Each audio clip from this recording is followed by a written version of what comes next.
So you guys have just done extensive studies. I mean, you guys have the cool facility, state-of-the-art UFC PI, but you felt like you needed to go further in your research, and now you've had about 18 months to accumulate data. So yeah, think about it. The sport of MMA, relatively new. What are you training for? How long does the average fight last? You know, you think about every other sporting event. There's a given time. You know, a soccer match is going to be what, 90 minutes? I don't know. Yeah. Football, World Give or Cup, take. you got that. I can confirm. Plus the additional penalty time, yada yada. That's 90 minutes. You know what you're in for. An MMA fight, sometimes it's like 7 minutes. Boom.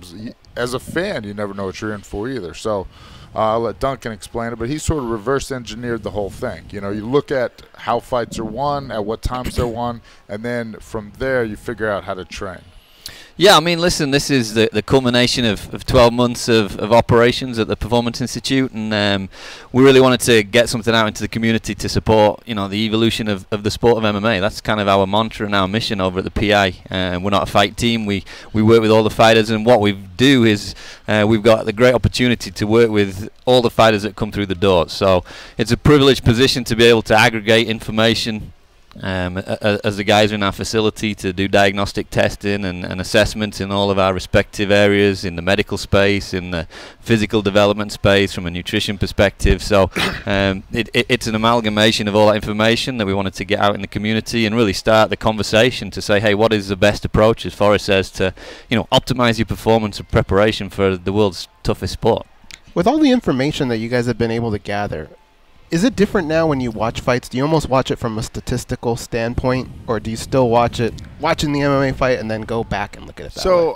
I got to confess, personally, I watch it and trying to figure out what the judges are thinking. Yeah. Like, how's this going to go, you know? So him and I kind of do that every time. We say, hey, this is And what we think referees. it is, but this is what we think the judges may be scoring. And that's something we had, you know, we had actually a coaches forum Saturday, and we had about 50 of the best coaches from around the world come in.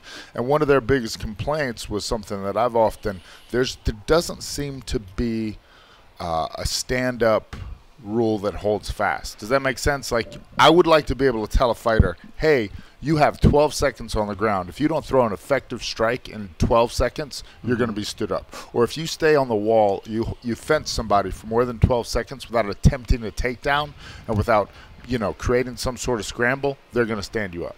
Yeah. I mean, you know, sometimes to me it depends if you're in venue on how loud the crowd cheers. That's true. But everything else, Duncan has found a way to quantify and categorize. Yeah, I mean, listen, this is just a start. As we see, it's the first kind of savvy out there for us to get information out and disseminate amongst the community, and we're really going to be elevating this kind of interaction to support the coaches and athletes as we move forwards. But the question has already been answered by Forrest. What we're trying to understand is, what does it take to win?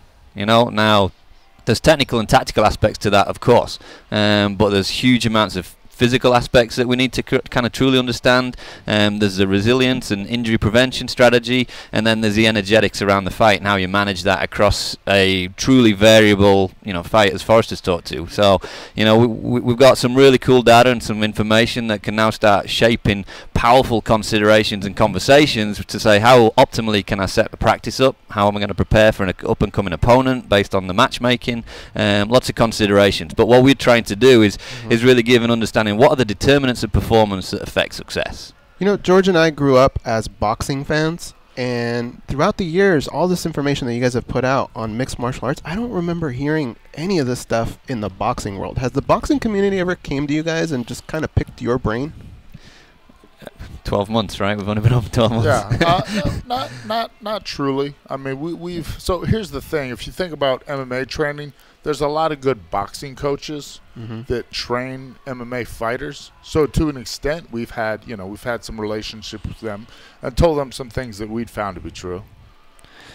Well, I mean, boxing is one part of our sport, you know, and again, it's a huge consideration that we need to start drilling down into what are the respective aspects, you know, the stylistic components that go into our sport. Right now, what we've got the ability to present in 12 months is a pretty cross-sectional awareness of MMA, but we've now got to start looking at how stylistic influences come into influencing this data and changing the nature of fight. What's someone's trend in the preferred fight style and those types of things. So. Yeah, I think what we can do is really support combat sport evolution, holistically, not just in MMA. It's a real different approach that we're trying to take in the Performance Institute, and applying, let's say, science to the approach, and being truly intentional to support professional athletes. There's money in the sport now, so people are trying to do it with the best strategy. So